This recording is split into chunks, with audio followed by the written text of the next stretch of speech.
Hey there, and welcome back to Email Marketing Mastery, where we try and simplify email marketing for you and covers much of the very technical topic in terms that everybody can understand, everybody can enjoy, and become a better email marketer.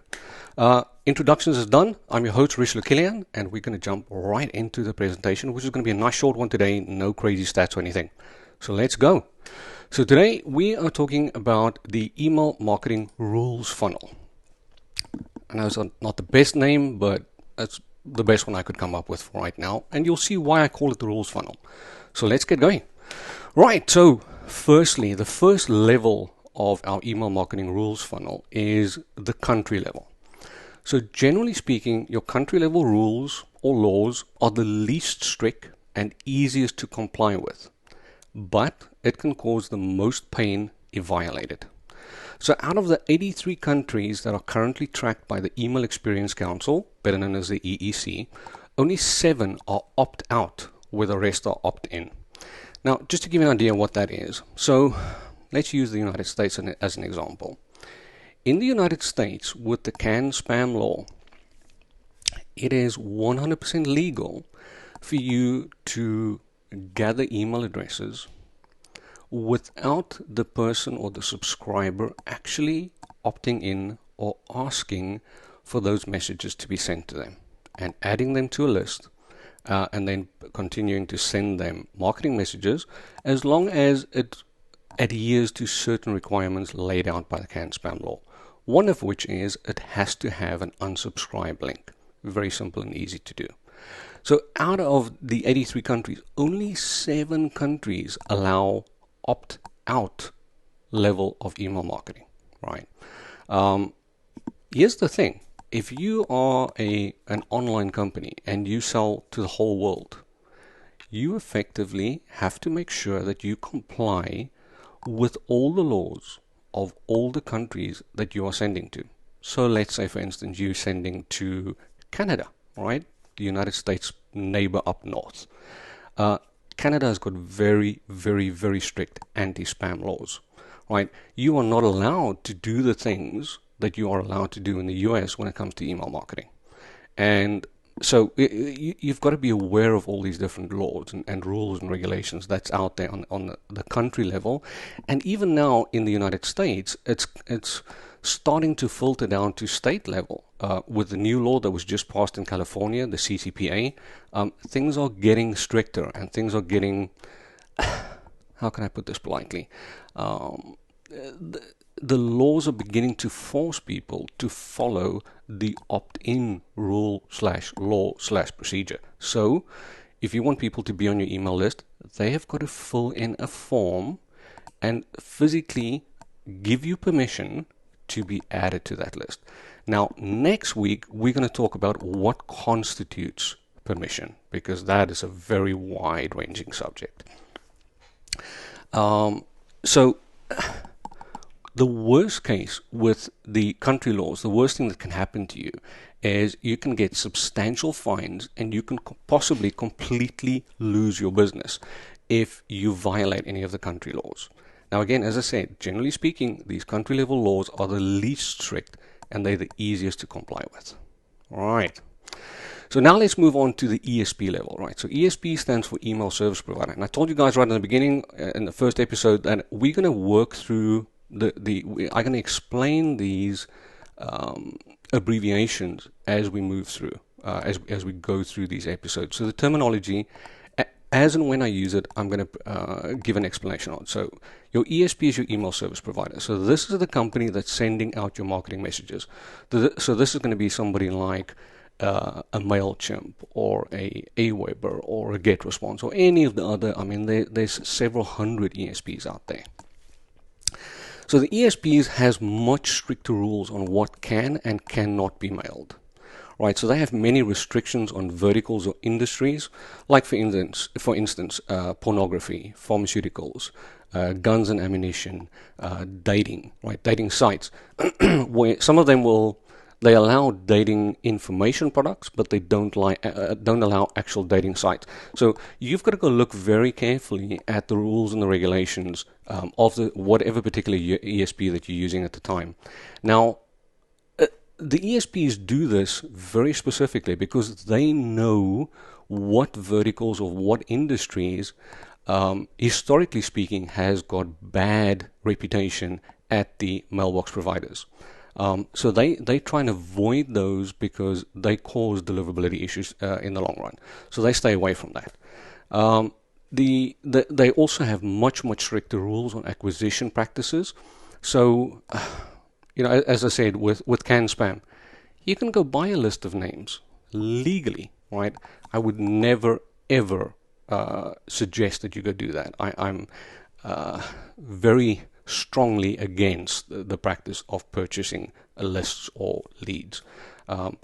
Most ESPs, well, all ESPs that I'm aware of, prohibit you importing purchase list for a very good reason, right? They have to make sure that they comply with the rules and the regulations of the mailbox providers, which we're going to cover next.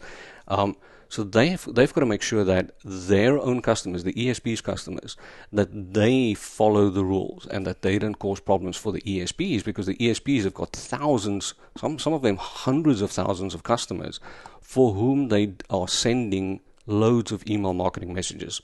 And if they get into trouble with the mailbox providers, if their reputation suffers because of something that one of their customers or several of their customers do, then they're not going to be able to deliver messages. And if they cannot deliver the messages, they're going to go out of business, plain and simple, right? So they are very strict on the acquisition practices. Now, worst case, at an ESP, your account is going to be shut down. But let me just tell you this, right? From the perspective of an ESP owner myself, running my own ESP owners or ESPs speak to each other, right? If one ESP gets a particularly bad customer that has particularly bad practices, they will let other ESPs know to watch out for that person, right? So ESP hopping, although I know a lot of people do that, there's legitimate reasons to move ESPs. I have no issue with that. But for customers who violate rules at ESPs, be aware, right? Very soon, other ESPs will also know about you as the bad customer, and you won't be able to open an ESP account. So, just follow the rules. I mean, these rules are there for a reason. They're there for everybody's protection, and they're there to make sure that messages are being delivered to subscribers' inboxes. Now, next up, let's move over to the mailbox providers.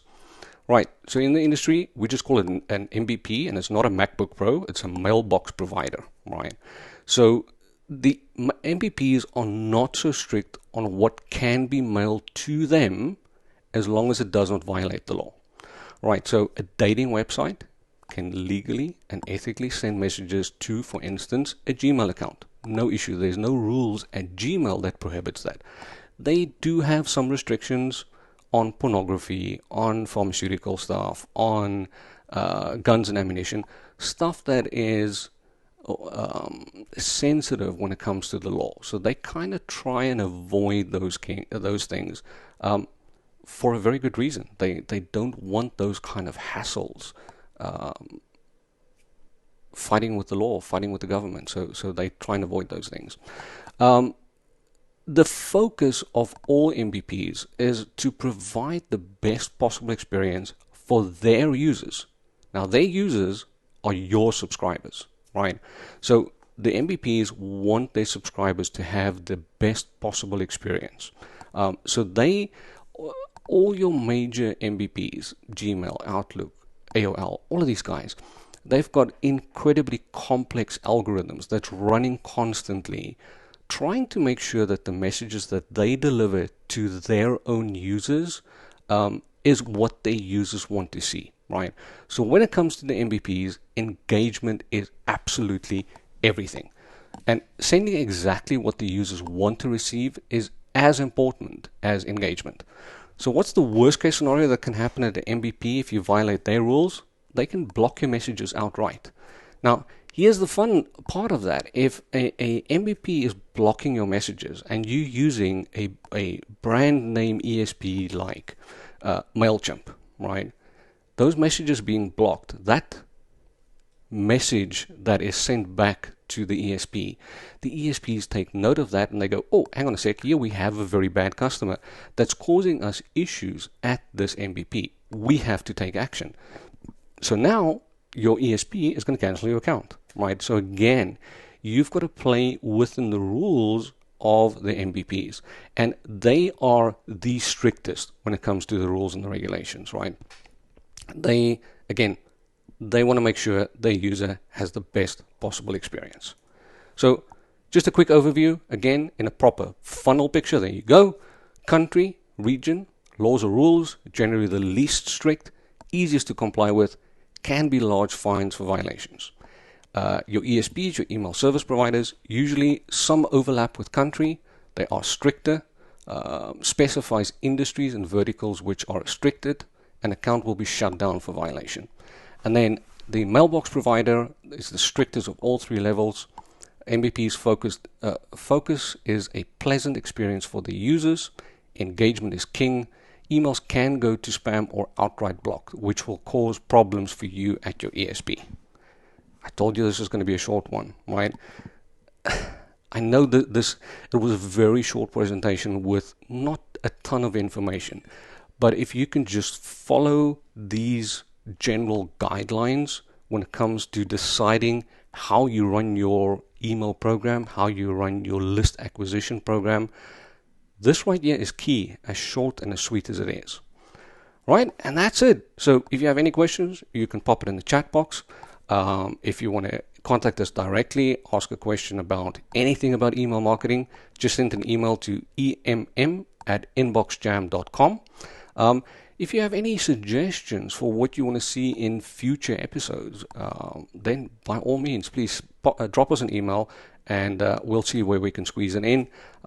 We may even from time to time turn one of these episodes into a QA, right, questions and answers, where we have you all live on and you ask us questions live and we answer them as best as we possibly can. And that is really it for this presentation.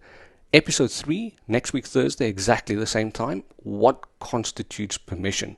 I've got to warn you, this is probably going to be a relatively long one because we're going to delve deep into what is actual permission, right? What constitutes a person giving you the email address as permission to send marketing messages to them. So definitely an episode you don't want to miss. As always, these shows are recorded. It'll be live. The recorded version will be on Facebook as well as on YouTube. If you're watching this on YouTube, hit the subscribe button, hit the like button, and turn on the alerts so you can know when a new episode is loaded up. Again, every Thursday, around about 1 p.m. Eastern Time is the time that we go live. And thank you very much for your time. I hope to see you all next week Thursday. Thanks. Bye-bye.